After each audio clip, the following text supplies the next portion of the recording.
What is Zionism? What is its history? And what is its opposition, anti-Zionism? And what constitutes this history? The conversation has gotten so loud, yet it seems people don't really know the definitions of the terms themselves. It's time to cut through the rhetoric, noise, slogans, and soundbites and offer the debate an intelligible context. Join us to journey through the historical roots of this debate. The State of Israel was born not after the Holocaust, so that never again. The State of Israel was intended to be born by the Zionist leaders before, so that never at all. In each episode, we will explore how every type of Zionist thought was opposed by a certain brand of anti-Zionism, and we reflect on how these various debates persist to this day.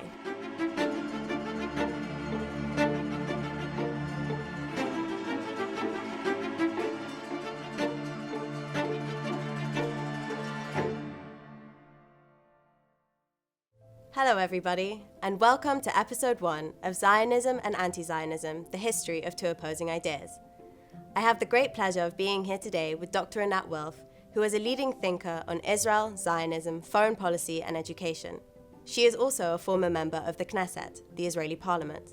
2 years ago, while a student at Georgetown, I had the privilege of taking Anat's course, while she was a visiting professor at the university. Her course was a transformative learning experience for me, and we are bringing a version of it to you today.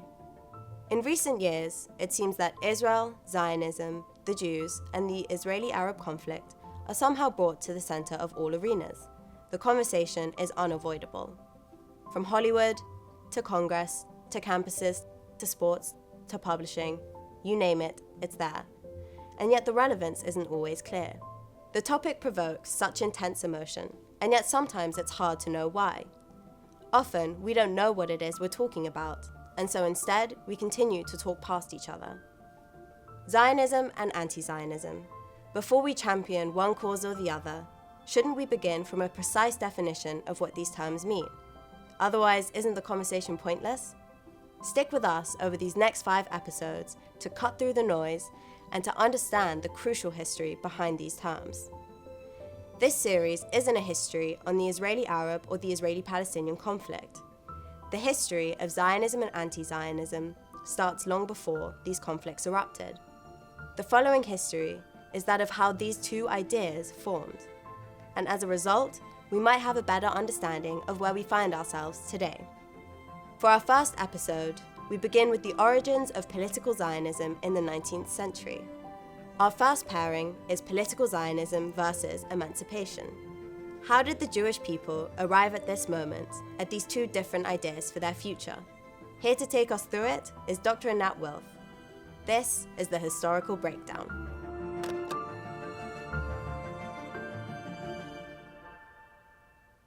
Hello, everyone.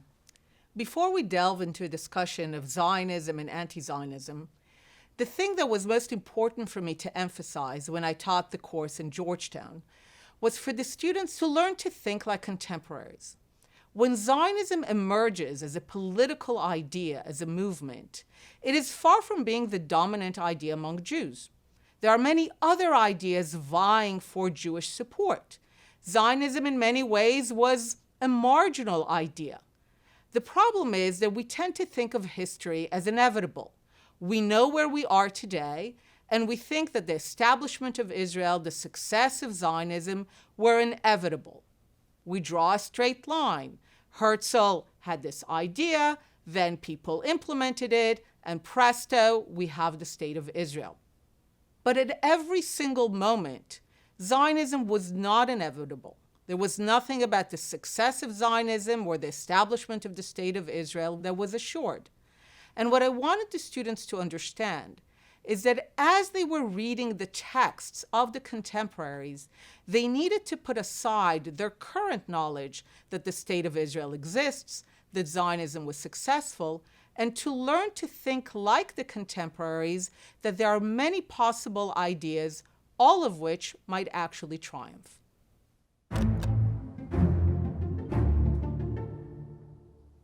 Before we begin to discuss Zionism and emancipation, we need to understand how we got to this point in Jewish history. And for that, of course, we need to go a little back. The origin story of the Jewish people is found in the Hebrew Bible. As it is told, God commanded Abraham to leave Mesopotamia and go to a land promised to him and his descendants, the land of Israel. For several generations, Abraham's descendants lived in the land until a famine forced them to settle in Egypt, where they later became enslaved. Fast forward a bit, and God commands a new prophet, Moses, to lead Abraham's enslaved descendants, the Israelites, out of Egypt and take them back to the land of Israel. On the way, Moses and the Israelites received the Torah, the Hebrew Bible, from God, symbolizing the official coronation of the Israelites as a unified collective. At this point, the era of mythology, as Dr. Wilf dubs it, ends, and the era of history begins. Generations later, in the land of Israel, King Solomon builds the first holy temple in Jerusalem, signifying the spiritual and collective center of Israelite life. In the 10th century BCE, some of the Israelite tribes established the Kingdom of Judah, Judea. In 586 BCE, the Babylonians destroy the first temple, sending the Judean people into exile. In the following centuries, the land was conquered by different empires. Eventually, the Judeans were permitted to return and rebuild the temple, only for them to be exiled again, and their second temple destroyed by the Romans in 70 CE. At this point, the Romans renamed the land of Israel, Palestina, as a means to sever the connection of the Judean people to the region. Here begins the era of Diaspora Judaism, religious and cultural innovations with the goal of ensuring the survival of Judaism and the Jewish people in exile abounded. The Talmud, the synagogue, new Jewish languages, communication and trade networks, and much more. Religious and cultural persecution followed as well. Second-class status in Christian and Muslim lands, violent persecution during the Crusades and Spanish Inquisition, and professional limitations. In this era, the Jewish people were dispersed all over the world. Two main cultural and religious groups emerged: Ashkenazi and Sephardi and Mizrahi Jews. Ashkenazi Jews were those who lived in Europe, mainly Central and Eastern Europe, and Sephardi Mizrahi Jews were those who were expelled from Spain in 1492 and or lived in the Middle East and North Africa. Each group developed their own religious rituals, cultural norms, and languages. Throughout these eras of Jewish history, we need to remember that, like all histories of a people or civilization, the Jewish people did not exist in a vacuum. They engaged with and responded to their political and cultural environments, whether it was the rise and fall of pre-medieval empires, the clashes between and within Christian and Islamic empires, the cultural world of Islamic Spain, the social scene of medieval Poland, the intellectual climate of the Enlightenment, or the rise of nationalism. The Jewish people were engaged with the world around them. At each stage, then, Zionism and anti-Zionism was a product of not only the evolutions occurring in Jewish life, but also the things going on in the wider political and cultural worlds Jews inhabited. When we think of any people, the first thing to learn about them is their geography. When you know about the geography, it tells you a lot about who these people are. And the most important aspect of the geography that has shaped the Jewish people is that the geography is one of passage. The land of Israel, is essentially a passage between Africa and Asia and Europe, and as a result, we can see that the people of this land have been shaped by stories of passage. The foundational mythologies of the Jewish people, whether Abraham, Lech Lecha, who goes from Mesopotamia to the land Or later, our other foundational mythology, Exodus, from the Nile Valley civilization, from Egypt, going into the land, you can see that the foundational mythologies of the people shaped by this land are stories of movement, of passage. Even the name of the people initially, the Hebrews, Ivrim, Ever, literally means passage. The Jews are the people of passage. And because the land is one of passage, the people in the land are shaped by the rise and fall of more powerful empires in the centers of civilization in that region, Mesopotamia and the Nile Valley. So as we move from mythology into history, we begin to speak of the Israelite kingdom. These people are now the Israelites. And again, an empire rises to the east, the Babylonian Empire, Mesopotamia. It brings down the Israelite kingdom. The people are exiled.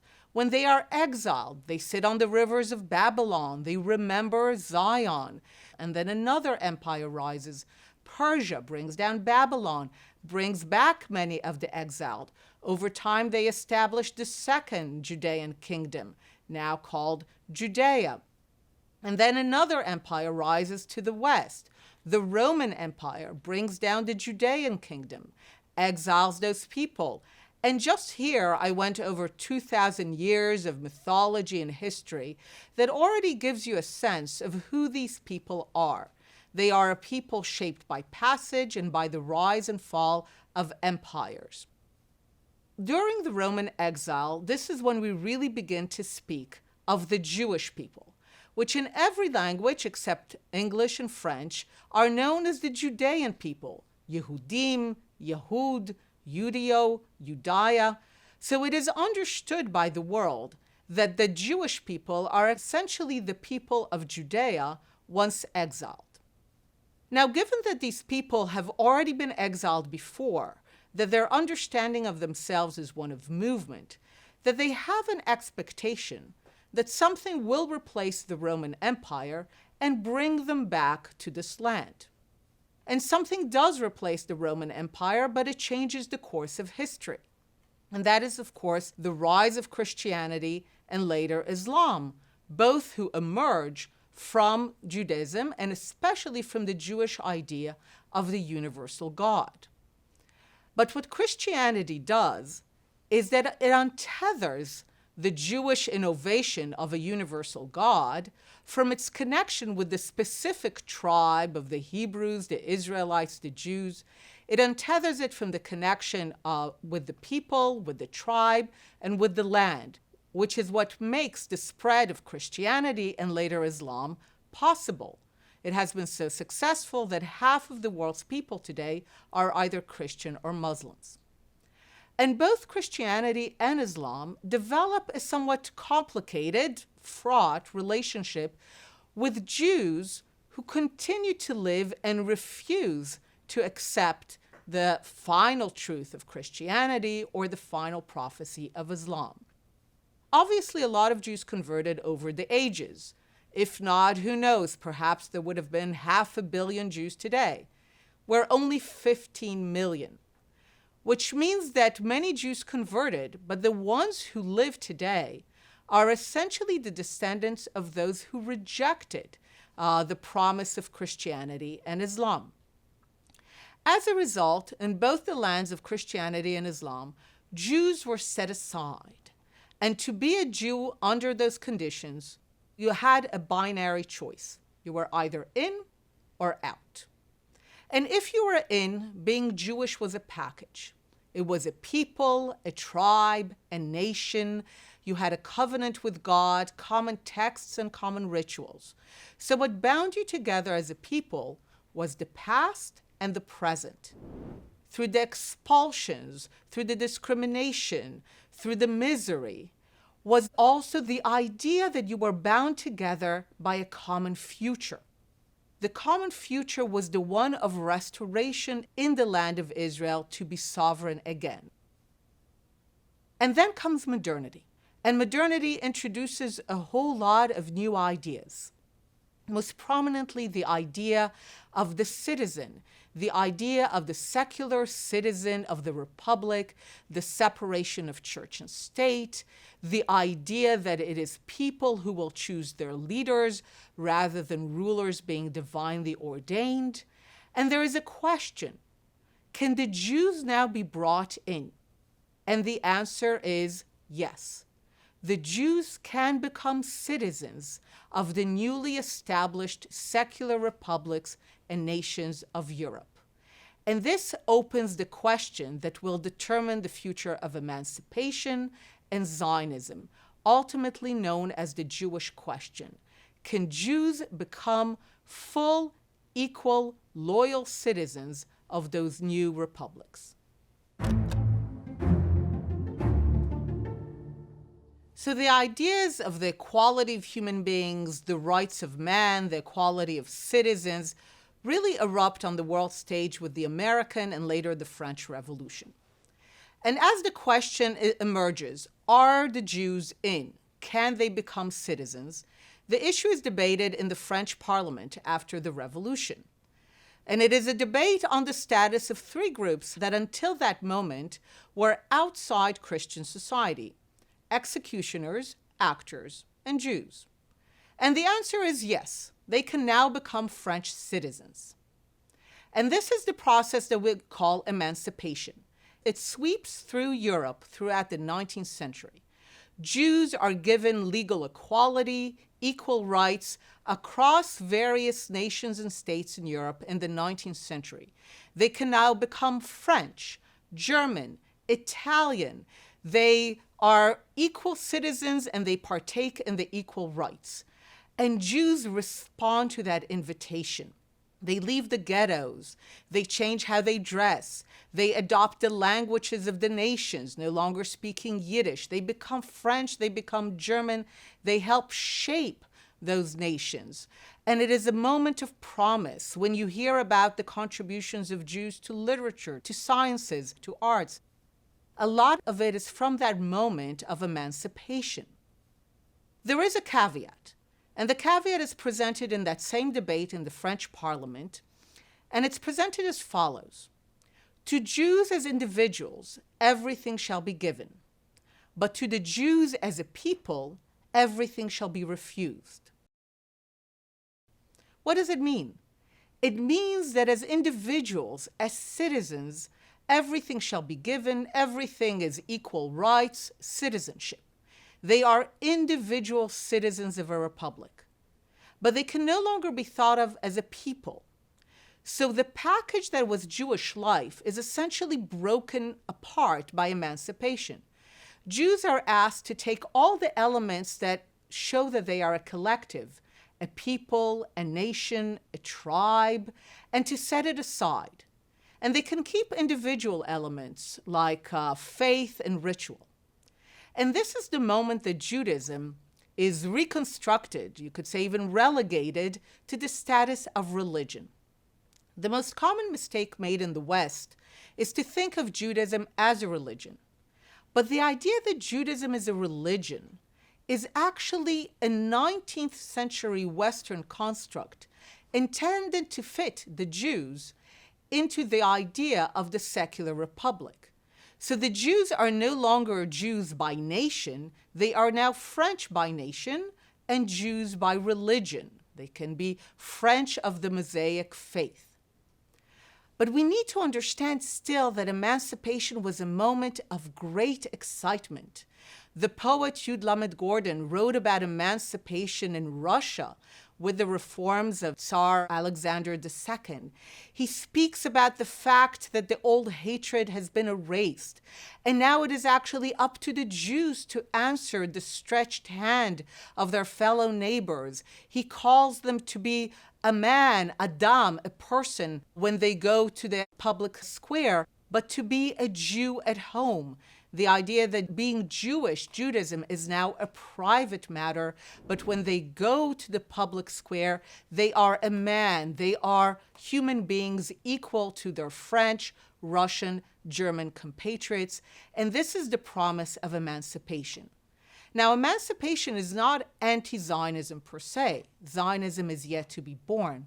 But it creates the first alternative to what will later become Zionism, the idea that the Jews can be French, German, Russian by their collective identity, but Jewish by their private religious identity.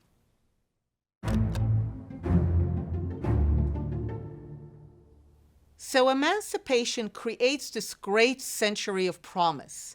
And in many ways, the Jews succeed and ascend to new heights once Europe essentially invites them in. But with the success of emancipation, there's also the rise of different ideas. The idea of equality is still very difficult, is still new. And now a scientific, pseudo-scientific idea is emerging to say that actually human beings are still unequal, but not under God, now under science. Humanity is now divided into races, and the Jews are now designated as a different race, the Semitic race, which of course makes no sense, and yet Jews are designated by others, not by themselves, as a separate race, the Semitic race with immutable characteristics. And there's the rise of this new ideology, anti-Semitism, the notion that Europe cannot truly be Europe unless it removes the Semitic stain from its midst. And there was one person who really believed in the promise of emancipation. His name was Theodor Herzl. He moves from Budapest to Vienna. He wants to be a German playwright. Now we know Herzl as the modern visionary of the state of Israel, but that's not what he wanted to do. He believed that in living at the end of the 19th century in cosmopolitan Vienna, it doesn't matter that he was a Jew. He will be a German playwright. And he goes to University of Vienna, he studies law, and initially he's accepted, he becomes part of a very prestigious fraternity. But then he sees the rise of this new ideology of anti-Semitism. And today we forget that at the time, anti-Semitism was progressive, modern, scientific, very popular in university campuses. And Herzl sees the rise of anti-Semitism among his friends, among his colleagues to the fraternity.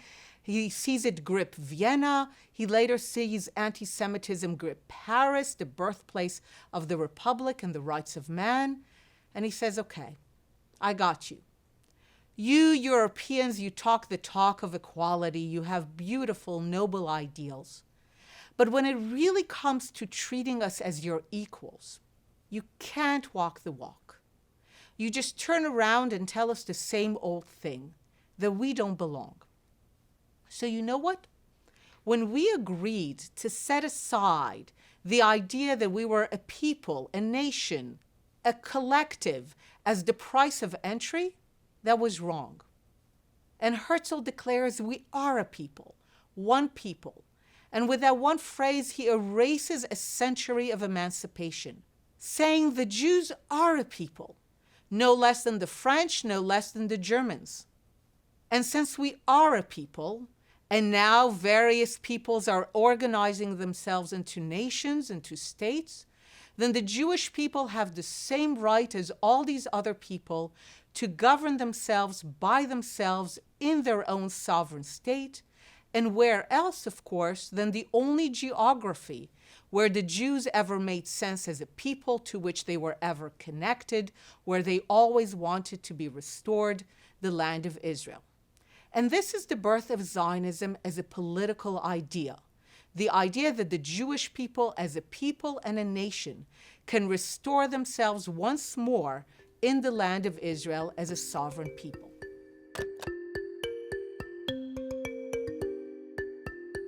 One parent of Zionism is, as we discussed, the ancient, continuous connection between the Jewish people and the land of Israel.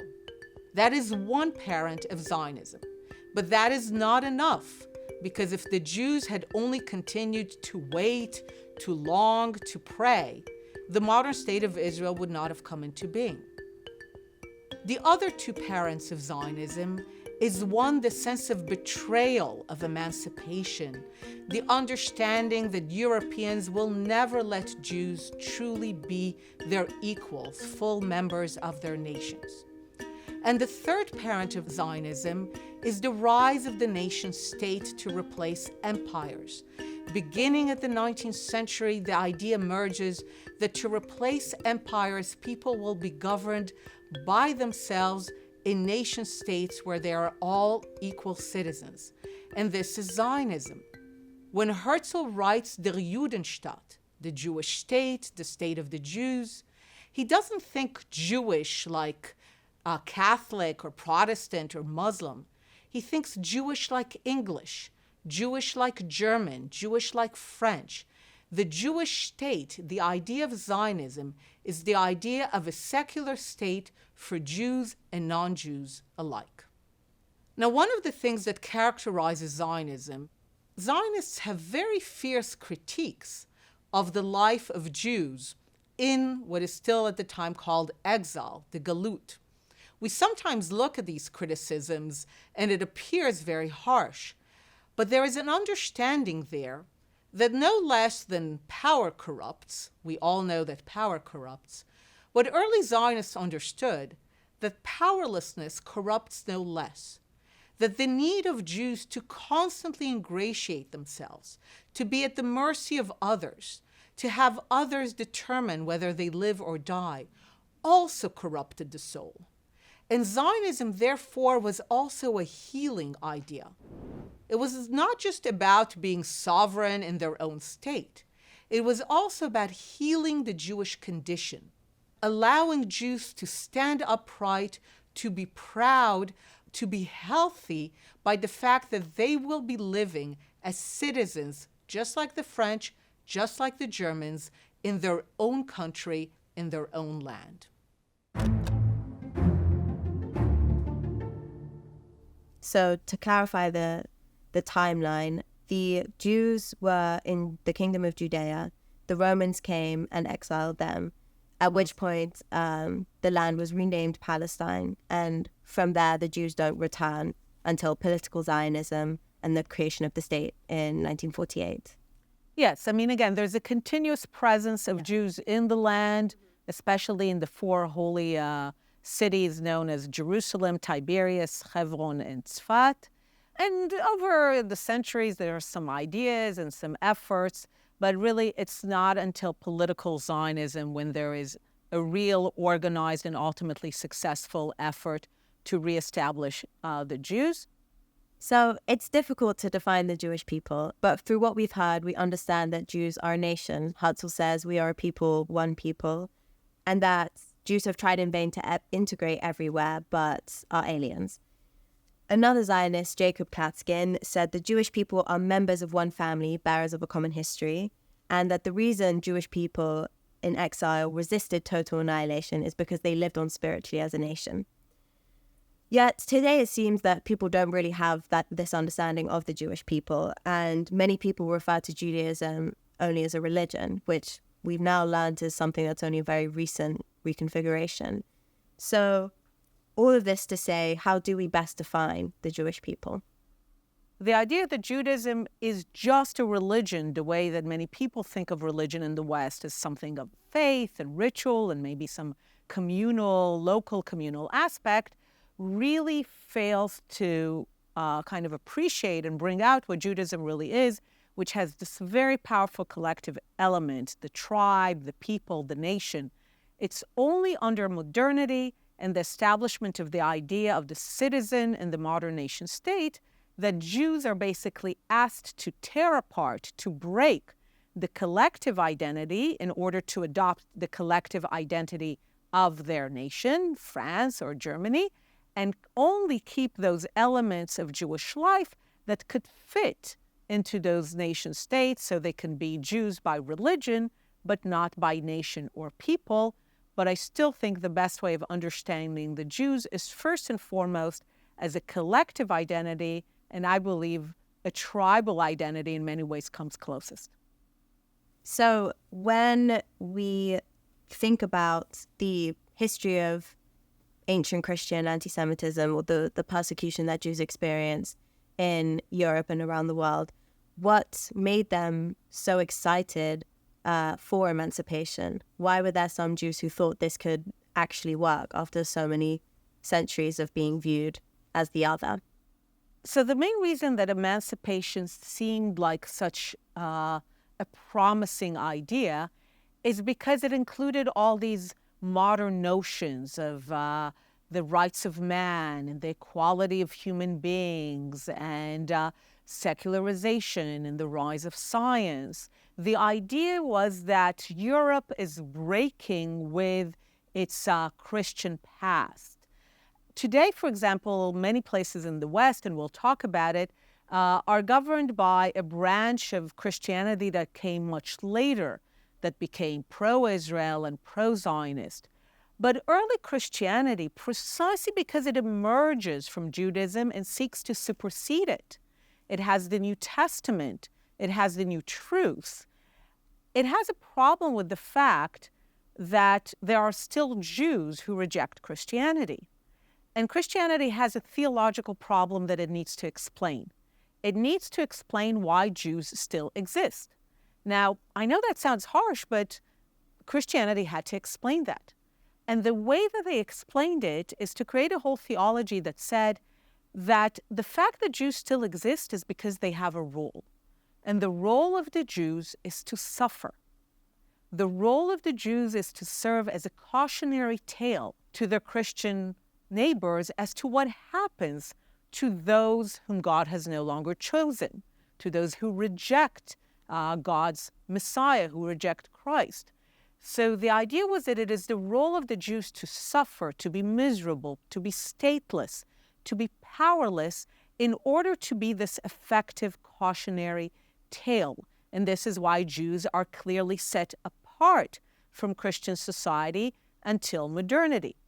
And because modernity claimed to do away with religion, there's no more divine rights of kings. It is now the people, the nation, who will elect the rulers. Because the feeling was that this is a modern break with religion, Jews could believe that now it would be different, because you would no longer have the kind of Christian religious underpinnings of Jew hatred, this theology that Jews need to serve as a cautionary tale, of course also for their sin. The feeling was that now they're entering into a world of modernity, of science, that would no longer be governed by these ancient superstitions, and that's why Jews could believe in it. Zionism was born out of a concern of what it does to a people to be oppressed for so long, and it became a revolutionary liberation movement for self-determination for the Jewish people in their indigenous homeland. And in the West, this was originally a progressive cause, so progressives supported this idea. So first, you were completely right in saying that Zionism was a movement of liberation and especially of self-liberation. One of the most dramatic revolutions of Zionism is that it moves from being passive, essentially Jews saying we're going to wait for God to send the Messiah. At the end of every Passover Seder, we'll say to next year in Jerusalem, but who knows? So moving from a very passive stance to one of action in history. And that's why also Zionism, certainly at the beginning, was a very secular movement, because it basically said, we're done waiting, we're done praying, we're done waiting for God to send his Messiah, we're going to be our own messiahs. Zionism was a movement of self-redemption, self-liberation, and it was influenced by the rising ideas of self-determination, that rather than having empires govern people, people will govern people. That was the idea of national self-determination. That is one of the parents of Zionism, and it's a universal principle. And of course, the idea of self-liberation, and certainly of one of the world's longest oppressed people, really people whose very oppression and misery was a theological need, the idea that those people will rise in history and will self-emancipate, self-determine, liberate themselves, that is, of course, the very idea of human progress when we speak about progressive ideas. Yes. And apart from the condition of the Jews in Europe was unique, but the desire for self-determination wasn't. And the Jews were just one group, like the Poles, the Czechs, who were also looking for self-determination and their own nation state. So it's not unique in that context, but it is unique in the sense that you're returning after 2,000 years of dreaming about it. Yes, certainly. I mean, the principle of self-determination is a universal principle. It's basically the principle that has shaped the world. We can say that the 20th century begins when much of the world is divided between empires, and it ends when much of the world is divided between states. And when they're lucky, they're nation states of self-determined people. When they're unlucky, colonial powers drew their borders. When they're lucky, it was a self-determination and they were able to determine themselves in their land. So it's a universal principle, and Zionism is based on the universal principle of self-determination. But it's true that even though there was a continuous Jewish presence in the land throughout the millennia, the vast majority of Jews lived outside the land of Israel, and in order to self-determine, in order to liberate themselves, most of them had to come here. Does Zionism inherently mean that the Arabs who were living there, and now the Palestinians, that they must necessarily suffer as a result of the movement? Absolutely not. And when you read the early Zionist writings, they're very clear on the idea that this will be good for everyone. So you might argue that the early Zionists were naive, but you could definitely not argue that they had ill will. So ever since the 7th century conquests by Arabs and Muslims of the entire Middle East and North Africa, very successful conquests, the people of the land became identified as Arab, as Muslims, ultimately under the Ottoman Empire.